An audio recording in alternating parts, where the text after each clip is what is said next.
say this is a historic occasion. We think this is the beginning of the working class in Britain getting back off its knees and starting to fight back.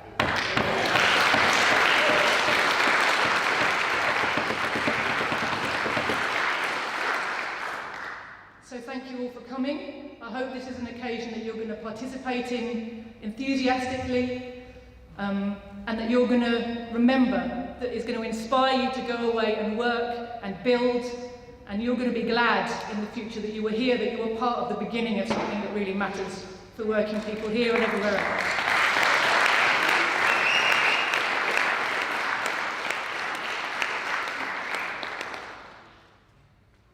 And thank you also to all of those on social media who will be joining us. As we know, we talk very often, we in the left, in the progressive movement, in the working class movement, about the need for a new media.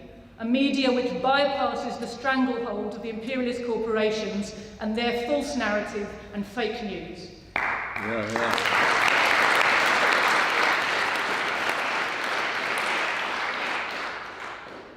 And this new party has two great strengths.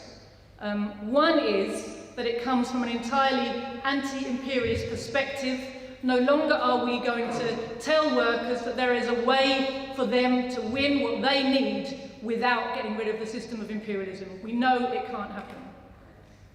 The other great strength we have is that our leader, George Galloway, has already made the most significant break from the mainstream, so-called the corporate media in this country. He has the biggest audience, the most independent presence in the media in this country, on the internet, in Britain that we know of. And that is a massive advantage for us and our members.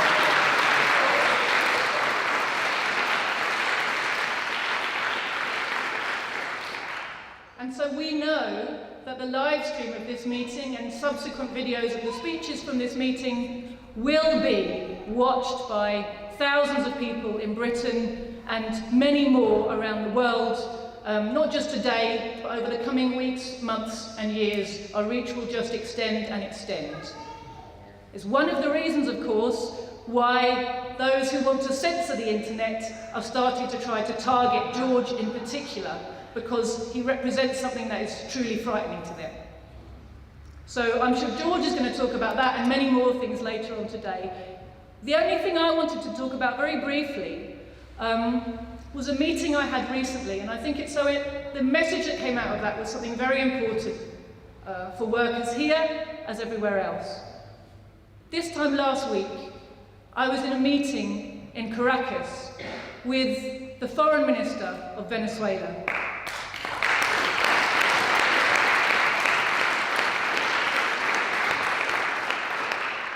And in that meeting, there were representatives from countries on every continent in the world. Some of them leaders of states, some of them ministers. One of them was a former minister in the Syrian government. There were many important people representing the working class, the struggling masses of the entire world were in that meeting. And a really important statement came from the minister. He was talking to us about the struggle in Venezuela, and he set it in its context. He said, you know, when the Berlin Wall fell, 1989, 1990, he said, young progressive people in Latin America, we felt demoralized, we felt lost. We didn't know what to do. The spirit of struggle continued, but our faith in Marxism was gone. And when the old veteran Marxist guerrillas would talk to us about Lenin and Marxism, we didn't want to listen. We said, this is old, this has been disproved, this is all gone. He said, our struggle in Venezuela has taught us something really important. Lenin was right. Lenin, his definition of imperialism was exactly right. We have learned now who and what our enemy is. And he said, he reported a meeting that he'd been in a week before with his Chinese equivalent, someone from the Chinese Foreign Ministry, maybe the Chinese Foreign Minister himself. And he said that Chinese statesman had said to him, in order to fight our enemy and win, we must study our enemy. We must understand our enemy. This year marks 150 years since the birth of Lenin. We must take this opportunity to understand what it was that Lenin taught us. Lenin is not some random abstract figure from the past. Lenin was the person, more than any other, who equipped the modern working class with the understanding of who is our enemy, how do you organise to fight your enemy, how do you beat your enemy, how do you build a new state for the workers, by the workers, of the workers.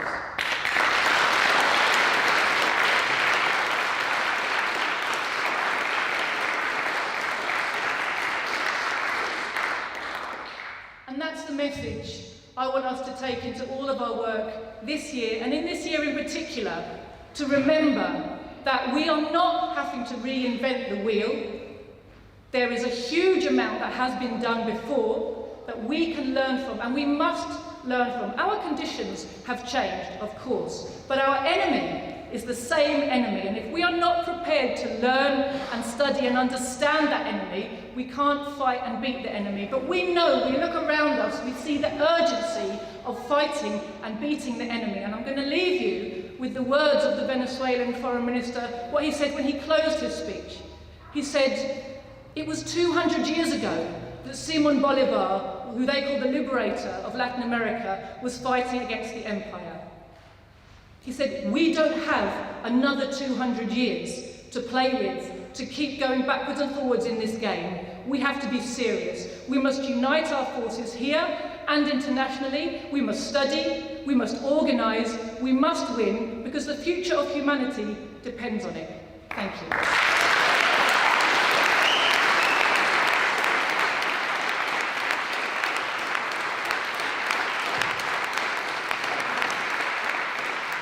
Thank you very much indeed, Comrade Jyoti and brothers and sisters. I'm very happy to see so many people here on a Saturday morning for this, the first public event held by the Workers' Party of Britain. I didn't intend to start this way, but I listened closely to what Jyoti said. I am not myself a Leninist or a communist, but Lenin was right. And Lenin was right not just on imperialism. Lenin was right about something else also. And that is the nature of the state, of the capitalist state here in Britain and in every country around the world where the working class is not in power. What do I mean by that? Well, actually, it ties in with something that Jyoti alluded to in her address. You see, a lot of us grew up, even the oldest of us grew up, in the midst of a mythology that we lived in a democracy. That if we persuaded enough people to vote for us, we could peacefully, democratically achieve the goals that we had stood for election in. And that there were institutions in Britain which stood aside from the partisan political fray that we could rely on, that were as old as the hills. My father, God rest him, was one of those who believed that Britain was a special kind of place in that regard, that our institutions were actually better and more dependable than the institutions of many other countries. I recall my father talking about corruption, for example, in government, as being something that happened somewhere else. I'm sorry to say he actually had a particular thing about corruption in Italy at that time. The governments were corrupt in Italy, but not here. We didn't have that problem. That the police in America might be unjust, might be discriminatory, might select people, profile people, and victimize them, but not here. That the Americans had awful television, but we had the BBC. I swear to you, this is not ancient history. This is, in my lifetime, in his lifetime, these kind of things were believed. Courts, for example.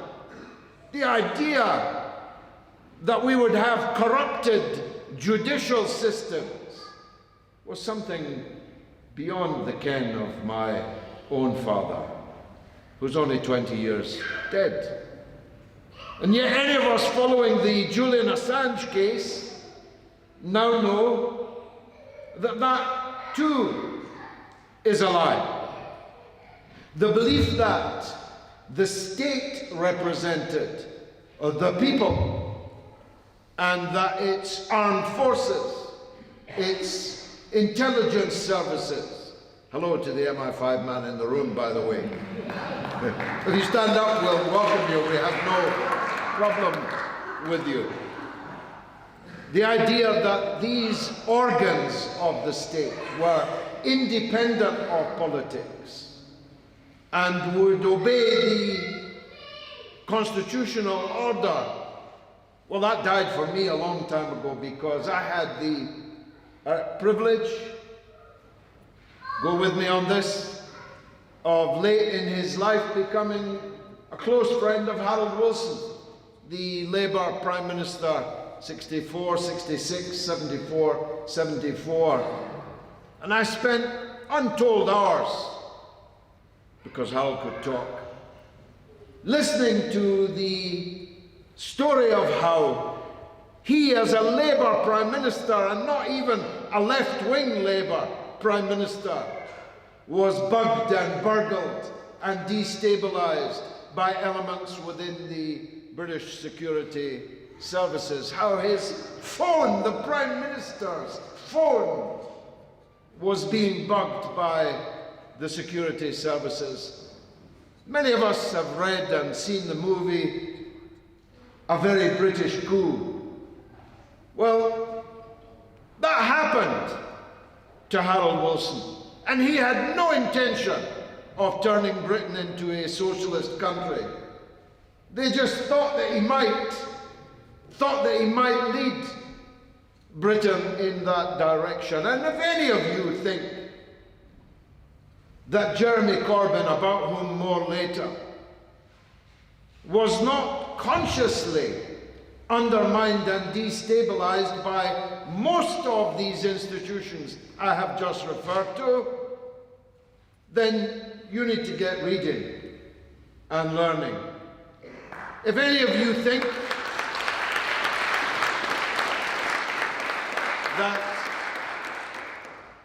the security services, that the armed forces, that the organs of the state would have saluted Jeremy Corbyn as he sought to implement a policy, a programme on which the people had elected him, without seeking to disrupt it, without seeking to block it, again, you need to give yourself a shake.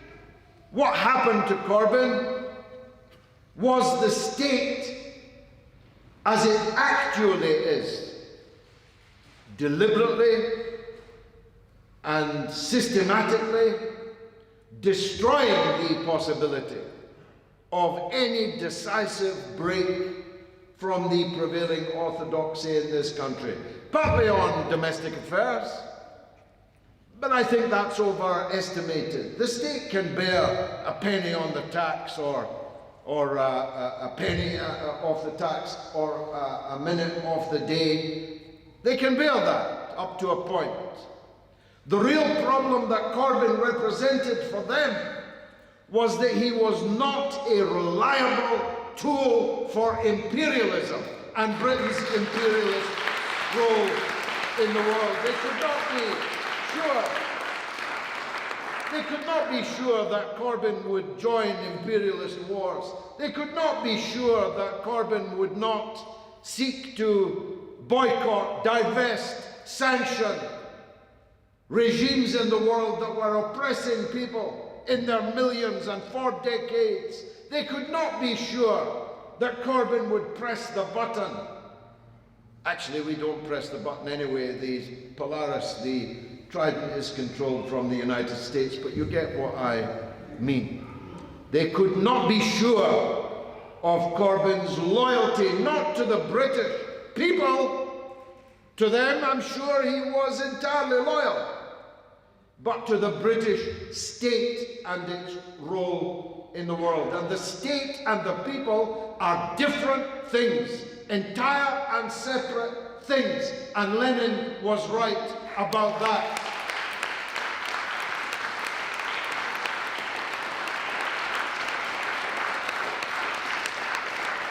Now let me start where I was going to start. I'll be speaking for a little while, so if you are bored or you want to question me on something, put up your hand and I'll take you right away whilst I'm speaking. One of my friends here, I haven't seen him since 1982, which is nothing in my lifetime, but a lot in some of yours. And he reminds me that I came to speak to the Leith Labour Party in 1982. And we were reminiscing before we started today, and it was funny and sad at the same time. We were remembering characters. And one person who was at that meeting in 1982 was a man I had first met at Waverley Station, where he was handing out Trotskyite tracts to bewildered railwaymen going into their work in Waverley Station. He was a fully bearded Trotskyite, fully committed to the Trotskyite cause. His name was Alistair Darling. Now Lord Alistair Darling, on the board of several banks. And I remembered and told my friend here today the day when I had a meeting with him, I on behalf of the Scottish Labour Party as its chairman, and my late friend Bill Spears, then the Secretary General of the Scottish TUC. We met with Alistair Darling and someone else, another bearded Trotskyite, I forget his name, forgive me if you're watching, former comrade. And to talk to them about strategy over rates, because they were the leaders of the Lothian Regional Council and they were acting illegally, refusing to set a rate. You remember that period. And I remember Alistair Darling clearly. I can still see his mustachioed lip moving when he said to me, you're nothing but a reformist. Which, for those of you who've been long on the left, is just about the biggest insult you can pay someone. I was the reformist. Alistair Darling was the revolutionist. And then I next saw him, or rather, next clashed with him in those few days which, now that I look back on them, are almost like a dream, when the British banks were literally falling before our eyes. The British financial system was coming apart at the seams. There were queues of people outside banks trying to get their money out, being told they couldn't. Everything looked to be on a precipice. But Gordon and Alistair came in as caped crusaders to save the capitalist financial system from itself. And in the parliamentary debate, this was literally happening in real time. The banks were collapsing as we were there debating it in the chamber of the House of Commons. And Alistair said, when someone asked him, well, we're bailing all these banks out, hundreds of billions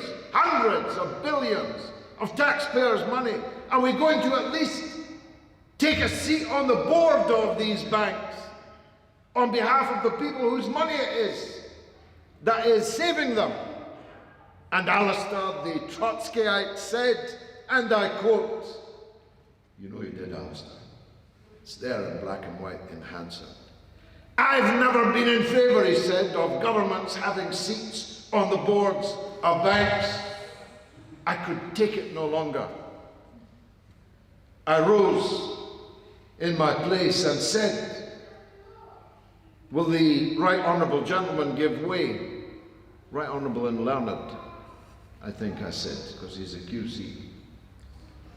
He resumed his seat and I said, you've never been in favour of governments having seats on the boards of banks. When I first met you, you were a bearded Trotskyite handing out tracts to bewildered railwaymen at Waverley Station. And he looked like he'd seen a ghost. Which in a way he had. The ghost of Christmas past. The ghost of his past. Why do I dwell on this poor man who's of little importance to us now? It's first to make the point that some of us have stood the test of time. My politics are the same this day as they were that day and the day before and the day before.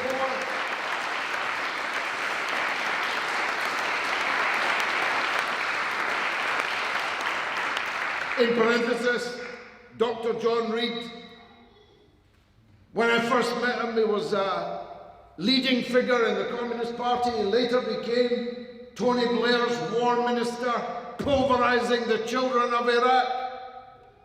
Once I said to him, when I first met you, you taught us the songbook of the Irish Republican movement. You gave us books to read about Lenin and Marx. He said, yes, I used to believe in Santa Claus also. I said, not when you were 35 with a PhD. With a PhD from Stirling University. Some of us have stood the test of time. That is my point. And it's one of the points on which I appeal here and through this camera to all socialists in Britain. There is nothing alien about us. We are what you were. We are what you are. And we are what the Labour Party is not and will never be again. Will never be again.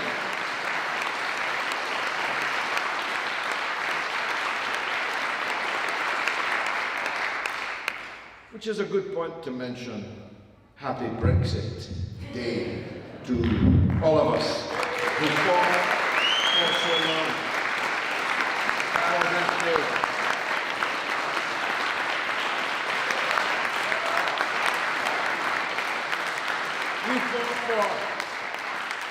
We fought for this for so long.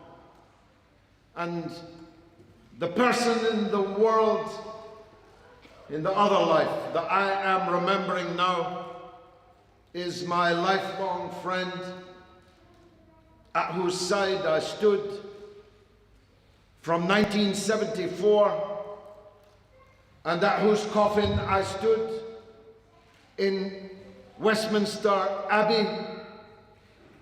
I remember the late and great and right honourable Tony Benn, who fought for Brexit better than, longer than anyone else. And he had the vision. See, there are people that you meet along the way in politics. The way he put it, it's not entirely accurate in my view, is there are signposts and there are weather vanes. Well, because I spent so much time with Mr. Benn. As a youth, I was 20 years old when I started with him. I learned so much from him. There are signposts, and he was one, of course, the greatest. But there are also men, women, who can see things, who can see ahead, who can see on the basis of intelligence, of reading, of education, yes, in many cases, who can see because of their age and experience, who can see where things are going. And when Mr. Ben said in 1975, and I was there holding his tobacco, literally, getting his tea, literally, he said, it's a common market now, but they intend that one day it will be a European super-state without any democracy at all. That's why we opposed the common market. That's why we opposed the European Union. Because he said they want to abolish the nation state without asking the nations if they want to be abolished. They want to create a super-state. Of course there were others, some to the right of him. By the way, you know, one of the things that really annoys me, Jyoti, I keep reading from Romaniacs, especially today, but in this paroxysm of grief, it is at its best a collapse in confidence in our own ability as a class, as a people, as a country. That somehow we need a politician from Luxembourg to keep us on the right tracks. A politician from Belgium to protect workers' rights in Britain. We had workers' rights in Britain before the European Union existed. And how did we get them? By trade union action, by the combination of working people. We had them.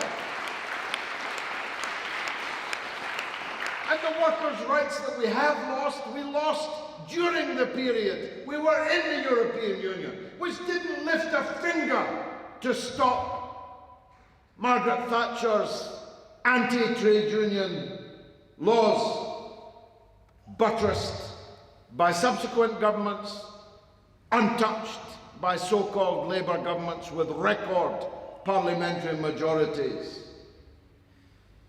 In the hundreds, I asked Tony Blair, about whom more later, I asked Tony Blair, given we've got a majority of over 100, why can't you scrap the laws that make trade union action virtually impossible in this country? And he said to me what he subsequently said publicly.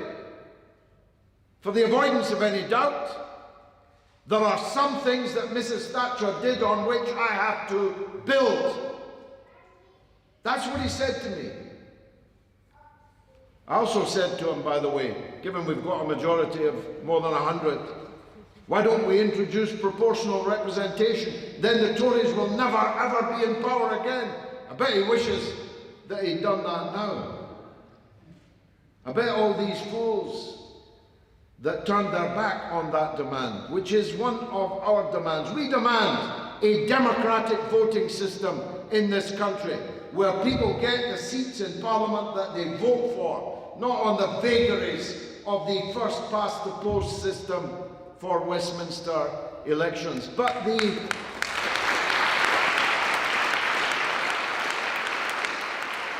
collapse in confidence is a very important point.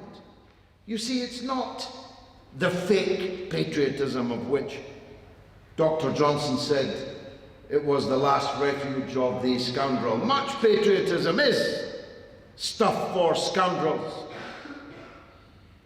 But we believe in our people. We believe in their achievements. We believe in their capabilities. If properly led and organized, there is nothing that our people cannot achieve. We believe in Wat Tyler, who led the Peasants' Revolt. We believe in the Chartists. We believe in the Tolpoodle martyrs. We believe in the working class and its leaders and heroes. We believe in these things. That's not fake patriotism. These were British people, like us. It's not vainglorious to say that. I don't know the ancient history, but somebody chided me today for liking a tweet that had, I call her Boadicea, is it Boudica you're supposed to call her now? Boudica. For liking a tweet that had Boudica. Why not? She saw an empire coming over the hill into her country and she fought against it. What's wrong with that? Wouldn't all of us do that? Wouldn't we?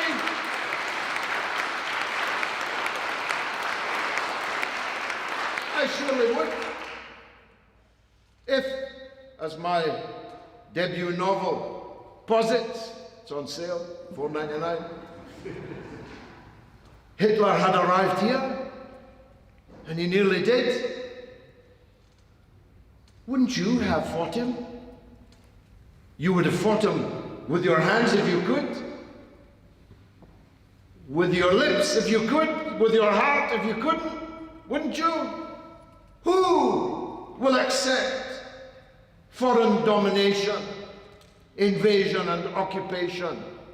What right-thinking person would do so? Well, of course, a lot of people would have greeted Hitler coming up the Mall, including the people that were living in the Mall, who were living at the end of the Mall in the palace. A lot of people would have sought to sell them financial services and become their quartermasters by appointment to Adolf Hitler. Of course they would. A section of the capitalist class would have, but a section of the patriotic bourgeoisie would not, and the mass of the working class would not. We would have fought against the foreign occupation of our country. I always try to say that to people, because I don't know if you remember, I remember it well for obvious reasons, in the early hours after I won the Bradford West by-election, a woman said to me from Channel 4 News, I think, "Are you really supporting the Afghan people fighting against British forces in Afghanistan?" I made the point I've just made. Why do you imagine the Afghans love their country less than we love ours? Why do you imagine the Afghans? Why do you imagine the Afghans will allow foreign armies to occupy their cities and towns and villages and randomly raid and arrest their sons, husbands, fathers? Why do you imagine that it's this imperialist illusion that so much of our mass media and some of our people hold on to? The idea that others are less than us, that others should behave differently to how we would behave,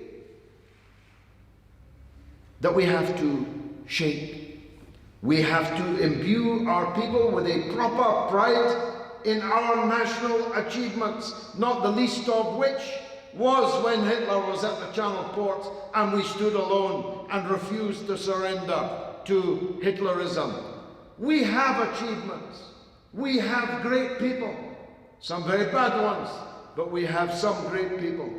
And it's our job as a party of the British working class to organize our people's best intentions, their best capabilities, and show a way in which their lives can be better. So I say Brexit is a necessary but not sufficient condition for the Britain we want to see.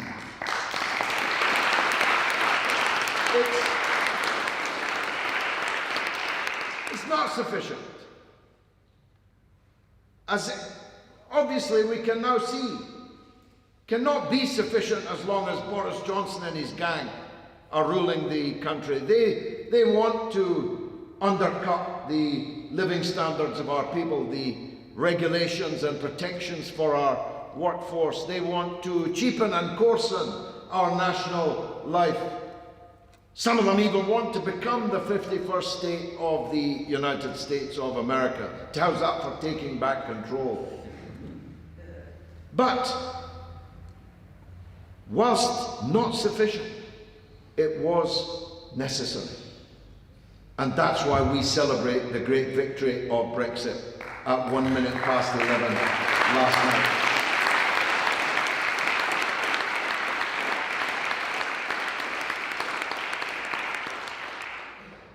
I spent a long time in the Labour Party. I joined it when I was 13 years old, 2 years before you were supposed to join it, but I had then the advantage of looking older than my years. Process, I'm glad to say, has gone into reverse. I joined it when I was 13 years old, and I loved a lot about it. I loved its language, its vocabulary, its order, its culture. I loved it. I lived in the Labour Party office in Dundee in one room, and therefore I shared a toilet with something like 45,000 affiliated trade unionists who met there on a nightly basis. I loved it more than the people that kicked me out of it, that's for sure, after 36 years of membership. But I'm bound to tell you now, as we stand on the edge of new Labour, led by a peer of the realm, Sir Keir Starmer, still the bookies' favourite, still with the most nominations, still, according to the opinion polls, the likely new leader of New Labour, that the Labour Party is finished. It's PASOKed. PASOKed means this, and it's a point I meant to make earlier. We are a small party, but small parties can become big, and certainly big parties can become small. Big parties can become small. Ask François Hollande and the so-called French Socialist Party that now have had to move out of their headquarters because they can no longer afford to pay the rates and the rent. Hollande was the president of France, and then his party polled 6% in the last presidential election. The fools, actually, if they'd stood down in favour of Mr. Mélenchon, it would have been him in the last ballot against Marine Le Pen, and he would be now the president of France. But they are finished. PASOK, in my youth, were a mighty force in Greece. The Papandreou family were the kings of Greece, kings of a republic, if you get my point. PASOK is, if not actually literally extinct, it is politically extinct in Greece. Big parties can become small, and very quickly. And I believe that Labour is on the brink of that. I am one of these who charts local government by-election results religiously. I study them, not just the numbers, but what they were last time and what kind of an area that was. And my reading of those runes is that Labour is headed down towards 20% support in this country. Half of the 40% that Jeremy Corbyn polled in 2017. And the reason for that is not Jeremy Corbyn, though there were many things that Jeremy Corbyn did wrong. There were many things that if he had done differently, the outcome might have been substantially different. And I'm not saying something behind his back. I ceaselessly, I won't publish because it's private correspondence, but I ceaselessly lobbied Jeremy Corbyn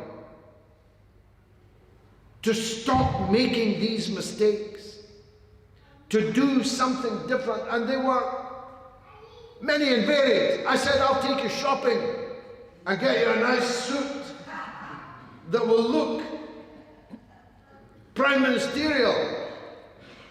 I know a good barber, a better one than you've got. I know a good optician. I'll show you how to bow at a cenotaph so low you'll look like a Japanese general, and they'll never be able to snap a picture of you and call it disrespectful. I'll show you how to do your tie up right. And if you're going to go to St. Paul's Cathedral, you better learn the words of the national anthem, and you better sing it, or don't go. From these things, banal, to the big political blunders that he made. And when I say ceaselessly, I mean daily, sometimes hourly. I told them, if you do not stand firm on the principle you have enunciated all of your life, that Israel and Zionism have nothing to do with Jews and Judaism. We are opposed to Israel. We love Jews. We hate Zionism. Unless you say that very, very clearly.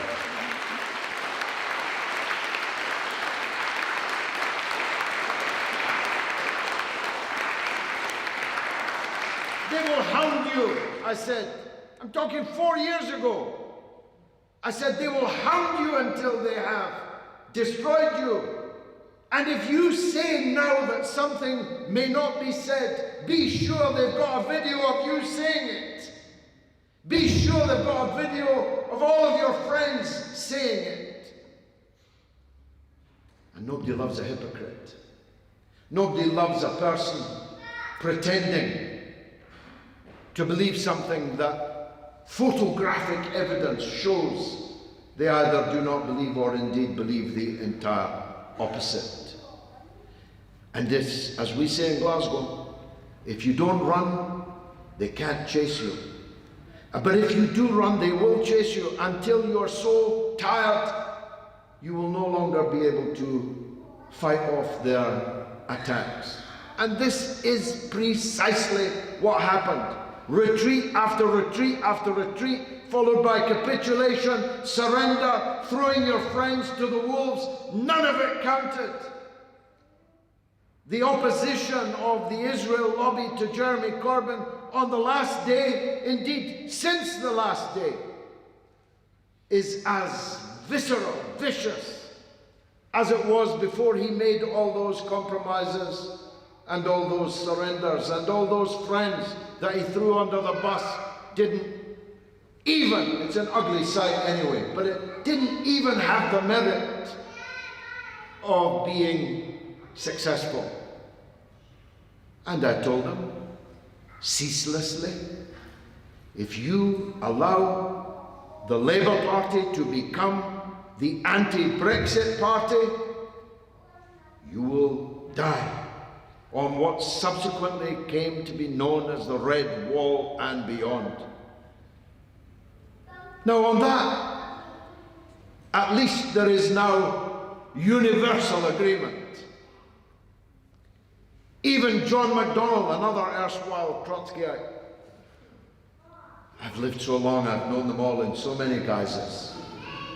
Disguises, perhaps. When MacDonald said, I own this defeat, he was right. It was not Sir Keir Starmer that forced Jeremy Corbyn into the Remain box, into the second referendum box. Corbyn could easily have withstood the imprecations of Emily Thornberry and Sir Keir Starmer. It was the defection of John MacDonald to the second referendum camp that was fatal, that left Corbyn all alone in that shadow cabinet. It was the defection of John MacDonald and, I'm sorry to say, Diane Abbott and others. I was going to say who should know better, but who do know better. It was their defection which forced Corbyn onto the path which was not only disastrous, but was a predictable disaster, a disaster that was predicted, not least by me, in public and in private. I put my job on the line every Friday on talk radio to try to avert this disaster, but they pursued it until the bitter end. And now, just like with PASOK, just like with the French Socialist Party, a whole section of the British working class has had it with Labour. They have not necessarily, and in most cases, had it with the socialist ideas of public ownership, of a decisive role for the state in the economic life of the country, of fairness and justice. They have not been lost to those things, but to Labour as an organisation, as a name, as an icon. They have been lost, and I don't believe that they will come back. I really don't believe that they will come back. And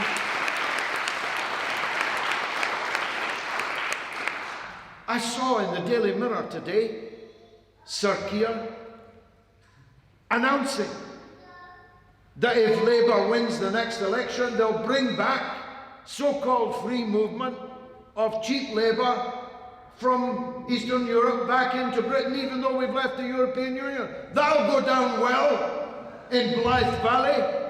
That'll go down well amongst the millions of working class people who have been adversely affected by the free movement of capital out and labour in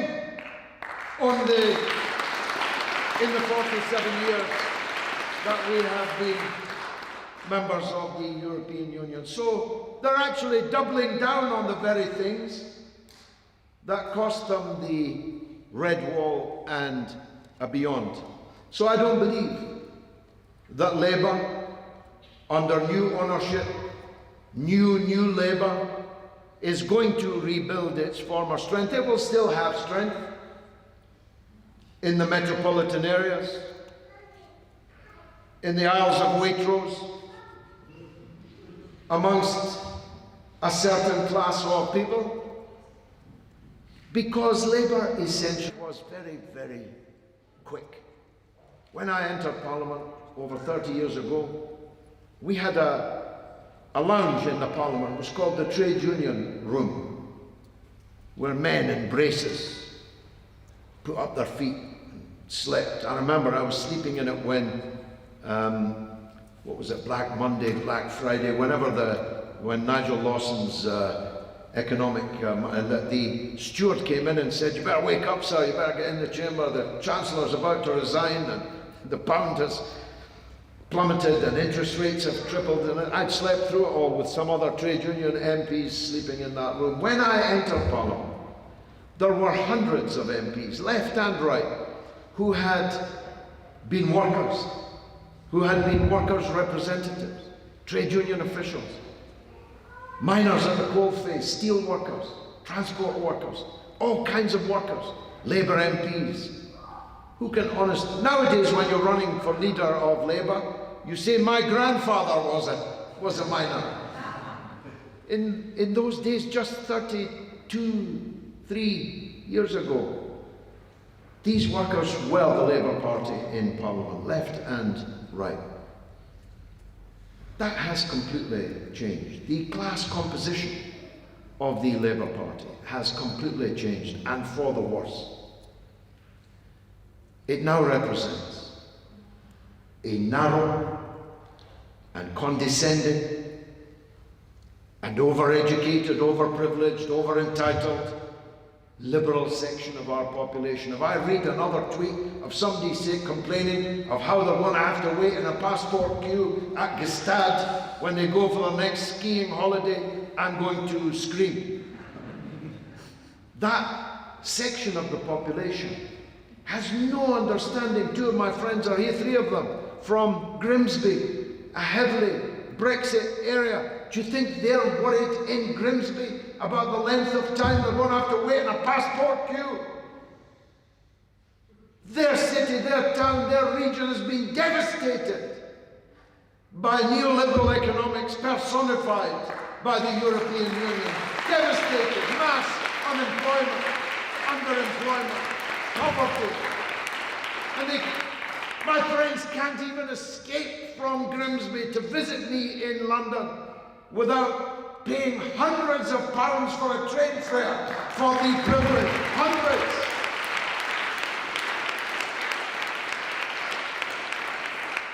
So, we need to build a new party of Labour. And that's what we are going to try to do. We are going to be a party of the working class, for the working class. We are eschewing identity politics and concentrating on what unites us, which overarchingly is our class relationship to wealth and power in this society. That's the real important. Of course, we all have other identities too, and we bear no ill will to anyone for what they are or are currently identifying to be. I'm really cool on this. Another old friend of mine, I shan't name them, not really a friend, but an erstwhile comrade. I shook his hand when he was a man. I kissed his cheeks when he said he was a woman. And now I shake his hand again that he's back to being a man. I'll accept anyone in whatever identity they wish to identify as. We bear no ill will, of course. We all have these identities: Catholic, Irish, Scottish, English, Welsh, gay, straight, white, black. We've all got other identities, but the identity that can unite us all and can change the country, change the world, is our class identity. And that's what we stand for. That's what we stand for. And that's what we will fight for.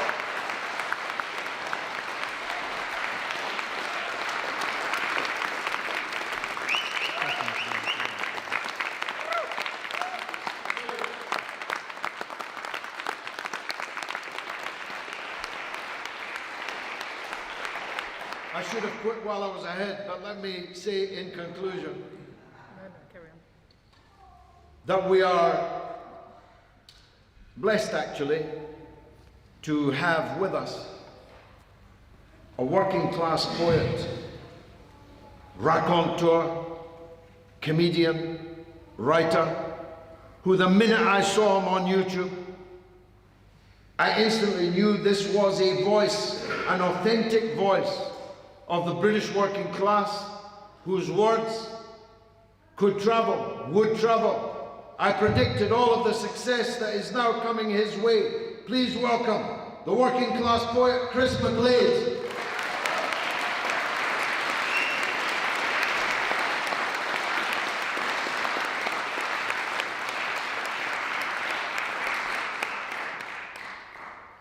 I'll go follow that. Ah, dear me. Okay. I don't possess George's power of a political oratory, but so I'm happy to work from the notes, but nobody will travel. I can't tell you how proud I am to have been invited to come here today and speak at this rally by a man who, along with Tony Benn, is one of my political heroes. A man who still makes me come out in goosebumps every time I watch him on YouTube tearing the US Senate a new arse.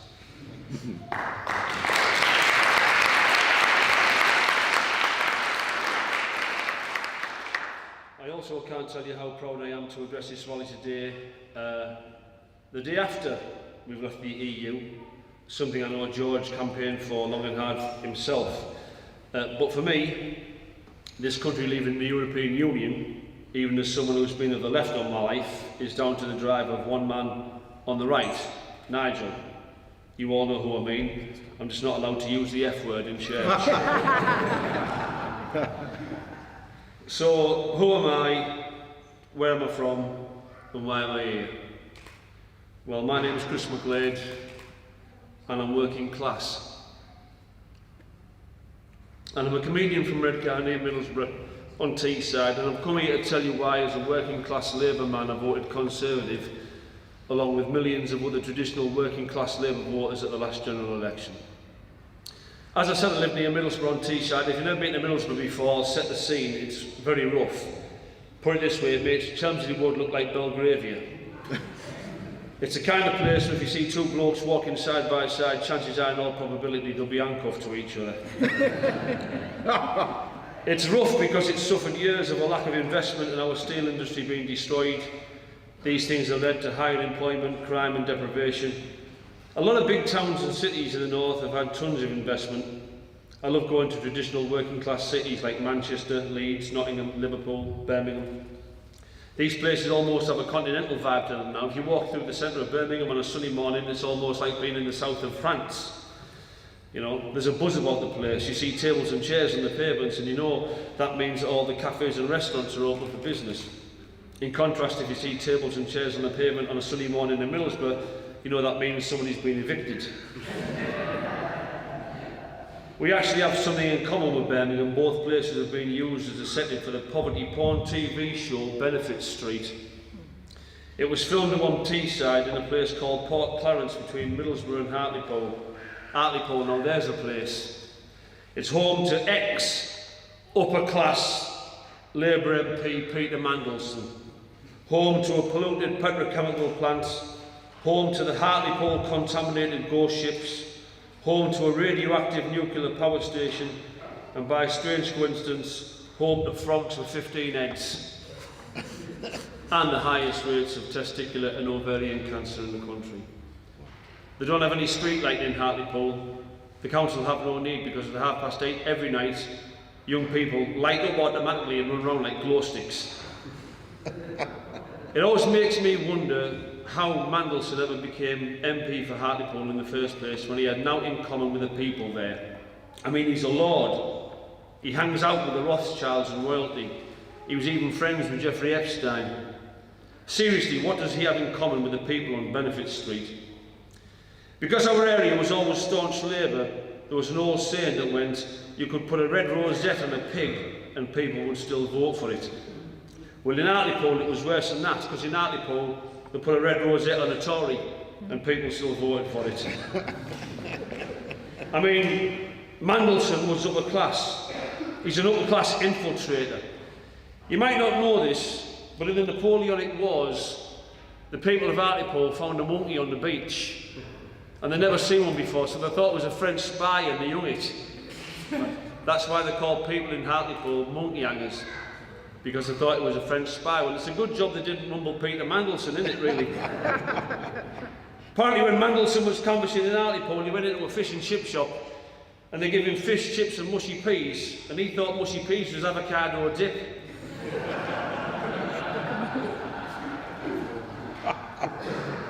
And more, I've seen people of Mandelson's ilk taking control of the Labour Party, my party, the Tony Blairs and the Tristram Hunts, the Keir Starmers, the Emily Thornberrys. The only time they're desperate to be working class is at election time when they come into a council estate with the red rosettes on and they're going, look at me, I'm like you, I'm like you. My now ex-MP was an upper middle class girl from Kent. She knocked on my door and I'm like, you're like me, are you? Are you really? Do you tighten up every time a gas bill lands on your mat? Have you ever ran out of electricity and had to go down the paper shop and top up on your key? Ever been on a backy run or smoked snaggy Embassy Regal? After the election defeat, because the working classes abandoned them, it's been hilarious to see them desperately trying to convince us how they're working class. I'd love to go to Keir Starmer and say, you're working class, are you, Keir? Do you pee in the bath? Do you eat fish and chips out of newspaper? Do you call your wife our lass? Do you call your evening meal your dinner or your tea? And it's this disconnect between the Labour MPs and the Labour Party and its traditional working class voters, and I've tried to make light of it.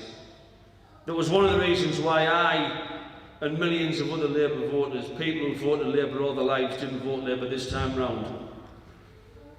These people, these middle class and upper middle class progressive liberals who are obsessed with political correctness and ID politics are light years away from my class, from the working class. Working class people in the main don't give a toss about PC. They're too busy trying to feed the kids and pay the bills. And these Labour MPs, they don't think like us, they don't speak like us, they don't act like us. It's not our party anymore. They turn their backs on us by deliberately ignoring the majority of their constituents over the issue of Brexit. And for me, that was deliberate. They did it on purpose, and they forced Jeremy Corbyn to support it, knowing that they were going to get wiped out at the general election. And that was the only way they could get rid of Jeremy Corbyn, because they tried in 2 leadership challenges and failed. It was a coup d'etat.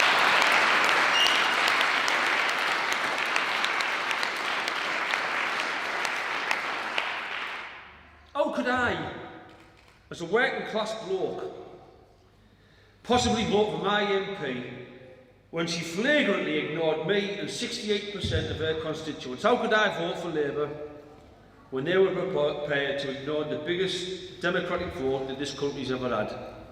In essence, in me voting Conservative for the first time in my life, I was voting for democracy. That's really bad, isn't it?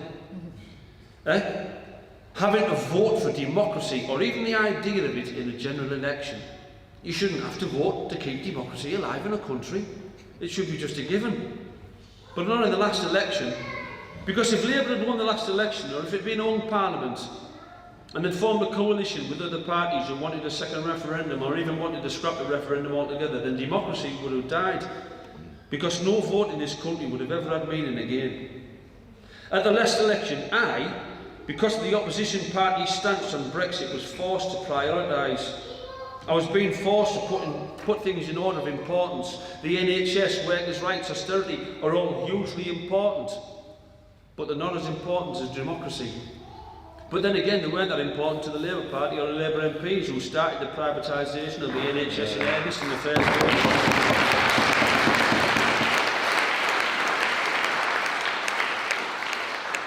To reverse any anti-trade union legislation brought in by the Tories in 14 years of being in power. They voted for no hours contracts. And austerity wasn't that important to 184 Labour MPs when they failed to vote against Tory austerity measures in 2015.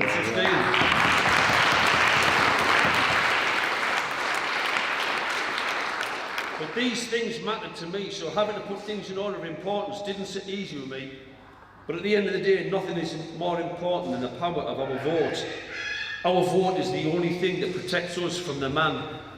It's our last line of defence against those in control, save taking to the streets in peaceful demonstration. We don't want to do that no more, because working class people are being kept down at heel through being, amongst other things, conned into thinking that they need a non-stop stream of material things, and in turn being chained to the floor by debt in order to pay for them. It's like working class people have almost been conned into thinking they're not working class anymore because they bought their own council house and they've got a cheap Merc on the drive and the kids have got an iPad, wait for it, each. For me, working class people are terribly discriminated against today. We get very few, if any, chances for our voices to be heard. We get very few, if any, chances to express ourselves. We're looked down upon and sneered at and branded thick and racist by these progressive liberals. After the general election, there was death on us online. The thing is, right, that I expect to be looked down upon by the Tories, but I don't expect it from elements of the Labour Party or their supporters, the party that was set up to represent me, my party.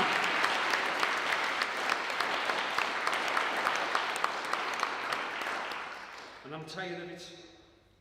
For too long, the Labour Party have taken us for granted. It's been like being in an abusive relationship with someone who puts you down, takes you for granted, goes off and courts to the people behind your back, in this case, middle-class people who voted Remain. Like all abusive relationships, you stay with them because it's all you know, and you actually start to think you need them, until one morning, you wake up and you think, hang on, I don't need this anymore. I'm better than this, and you end it. And that's what happened on the 12th of December 2019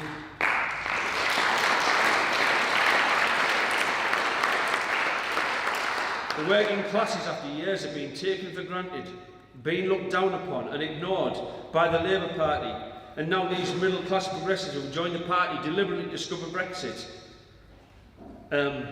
Basically, the working classes ended up and ended the relationship. I believe there's a class war taking place in this country. I also believe that the real enemy isn't the right. I think it's globalism, of which the EU is a massive tool. But though we've left it, the EU still has a massive, massive influence. It's creating modern day slavery. It's restricting our free speech. It has our politicians in its pocket, and as a result it's fashioned and is fashioning a society in its own greedy, uncaring image. And never was that control of our politicians more evident than with Brexit, when our politicians simply ignored their own constituents to side with the globalist, rich man's club known as the European Union.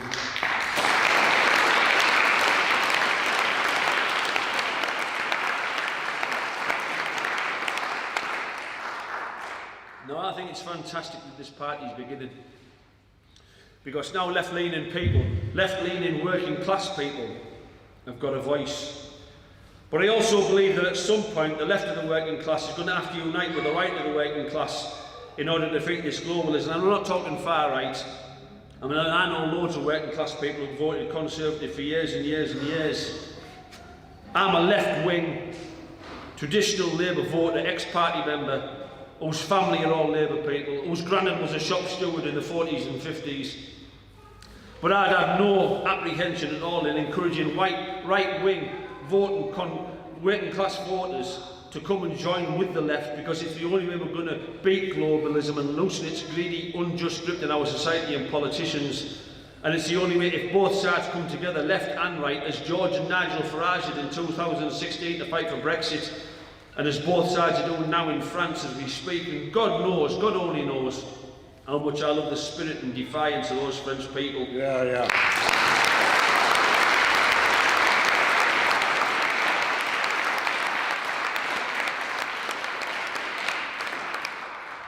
They're forcing their politicians to listen to them. I hope George forming this party is the first step to becoming a whole movement of working class people, no matter what the race, religion or politics. A movement all standing up together and finding a voice. I hope this fight back happens now, because I've got 6 grandchildren that I love with all my heart. I've got 6 grandchildren that I want in future to have a voice, to be heard. I've got 6 grandchildren that I want to be represented properly by the people they elect to serve them. I've got 6 grandchildren that I want to be free. Now, I know I'm only a stand-up comedian. I make people laugh for a living, and sometimes I don't even do that. I'm not flash, nout, and I've never been to university.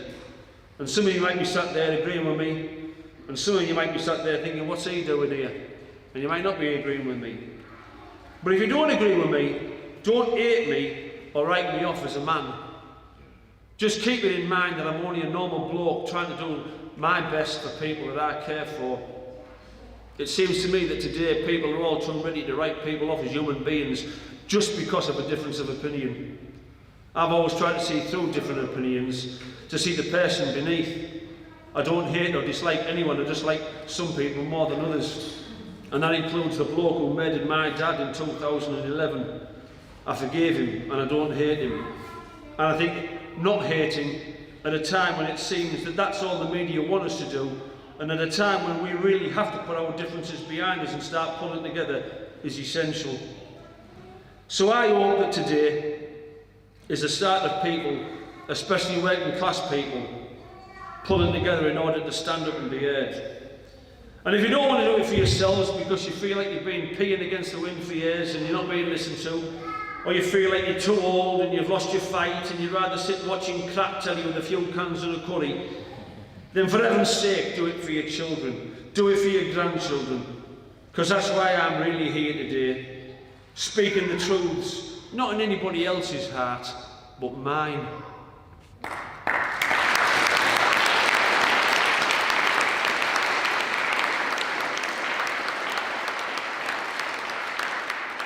I'm speaking those truths in my heart, and I'm trying to make a difference.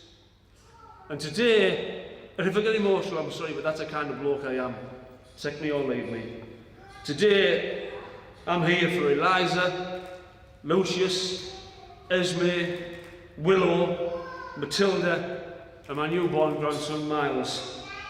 I'm here, my gloves are off, and I'm doing it for them, my grandchildren. I hope you join this movement, and I hope you all do it for yours.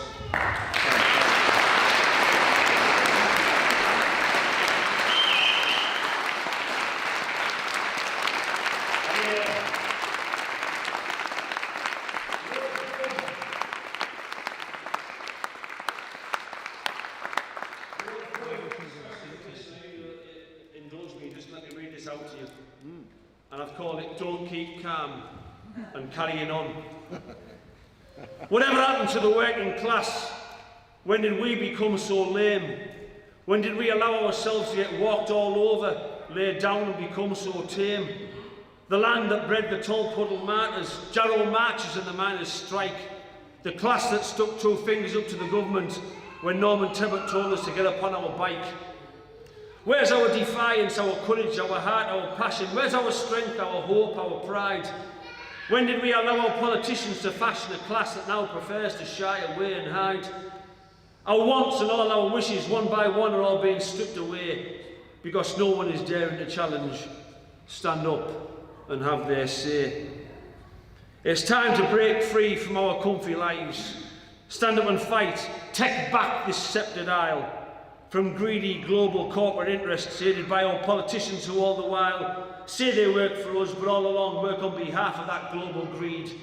They've turned their backs on their own constituents and what they really want and need. They're inflicting upon us this agenda which is meant to subdue the proud and brave. It crosses race and gender. They want us all to be their slaves. So come on all you people from the north down to the south. Left and right find your voices. Stand tall and loud, don't be afraid to open up your mouth. Speak the truths that are in your hearts. Cast off your chains, be free and fly like birds. Bring down this arrogance and corruption with peaceful direct action, deeds and words. For it's we, not them, that hold the reins of power. Power lies with us, the many and not the few. Without us, power, they don't have any. Because it belongs to me and you. It lies with ex-dockers down in Liverpool. It lies with ex-miners across the land. It lies in every council estate in Britain, in every working class banner, march and band. It lies with ex-steelworkers in Wales and Teesside. It lies in the hands of workers in the ports of Glasgow, Hull and Dover. It lies in the pay packet of every no-hours contract worker. So I say to you all, stand up now, don't submit please, don't roll over. It lies with Geordies, Mac and Scousers, Brummies, Yam-Yams, Smoggies, Tykes.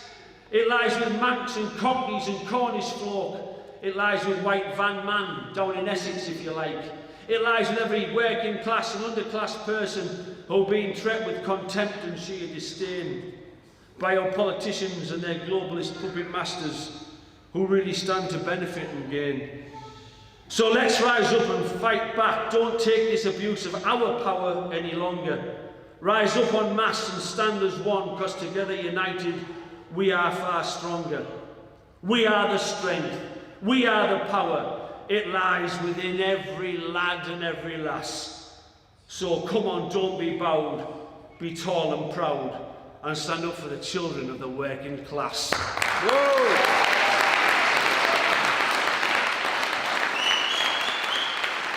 Thank you, George. God bless you, please.